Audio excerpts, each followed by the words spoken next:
Hello, नमस्ते, नमस्कार। तो आज आप सभी का स्वागत है लेट्स टॉक मुरैना के सबसे पहले एपिसोड के अंदर। और आज हमारे बीच हमारे चीफ गेस्ट हैं भूतपूर्व सैनिक मिस्टर वीरेंद्र सिंह गुर्जर। और आज हम जानते हैं इनकी जर्नी के बारे में कि इन्होंने भारतीय सेना की कार्यकाल के अंदर अपने जीवन में क्या क्या सीखा और उन चीज़ों से आज हम क्या सीख सकते हैं। तो सर, हमें ज़रा बताइए कि फौज के अंदर आपका जीवन कैसा रहा। नमस्कार सर। जैसे कि इंडियन आर्मी का जॉब काफ़ी डिफ़िकल्ट जॉब है और स्टार्टिंग के समय में शुरुआत में ट्रेनिंग ड्यूरेशन में देन आफ्टर 1-2 इयर्स काफ़ी डिफ़िकल्ट रहा। देन जैसे कि नॉर्मली हर जॉब में होता है कि कुछ एक्स्ट्रा अपॉर्चुनिटीज मिलती हैं जी।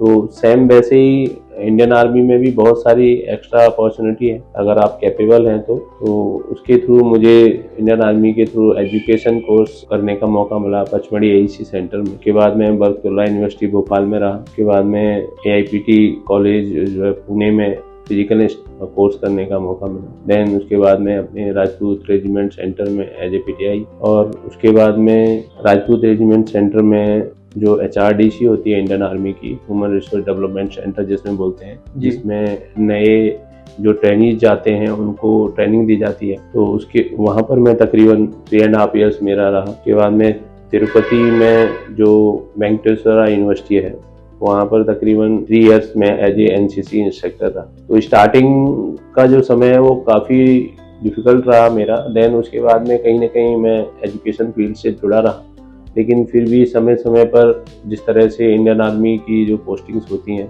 बॉर्डर्स एरिया में, हाई एल्टीट्यूड एरिया में, वहाँ पर मैंने काफ़ी समय बिताया। तो जैसा है कि काफ़ी कठिन जीवन रहा शुरुआती समय में, लेकिन बाद में जो है एक आदत के साथ ढल ही जाते हैं। फौज के अंदर जो है सारा एक परिवार बन जाता है, सभी से एक मित्रता हो जाती है और अच्छा लगने लगता है। लेकिन मैं ये जानना चाहूँगा कि आपका वास्तविक में यही एक सपना था भारतीय सेना में जाने का, या इसके अलावा भी आपके दिमाग में कुछ और था? एक्चुअली देखिए, मेरा जो सपना था वो तो स्टार्टिंग में IAS या IPS था जी।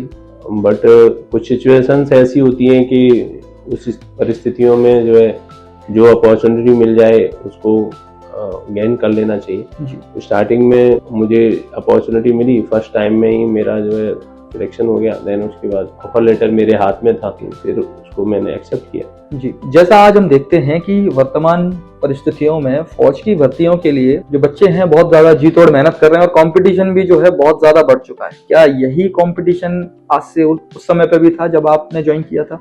कंपटीशन तो इतना ही था आई थिंक, लेकिन कुछ जो चेंजमेंट हुए हैं वो है। जैसे कि जब हम भर्ती हुए थे 2004-5 में, उस समय पेपर जो है थ्योरेटिकल होता था जी। लाइनें कतारें इतनी लंबी होती थी, हजारों की वैकेंसी होती थी और लाखों की तादाद में लोग आते थे। और अभी वर्तमान की मैं बात करूं तो OMR बेस्ड हो गया है जी, है ना।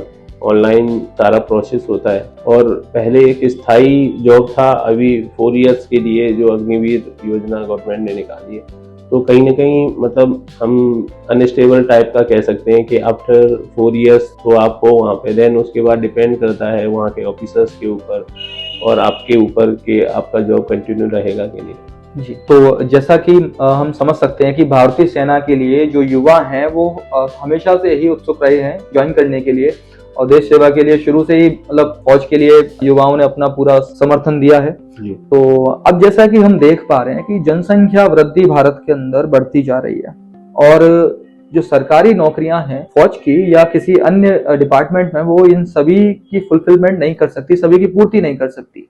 तो इसके अलावा यूथ को आप क्या कहना चाहेंगे? क्या वो फिर भी फौज के लिए जो है जाएं या किसी और रास्ते पर भी जा सकते हैं? क्योंकि हम देख पा रहे हैं कि अब ये करियर जो है फौज का वो अभी स्टेबल नहीं है जैसा पहले हुआ करता था।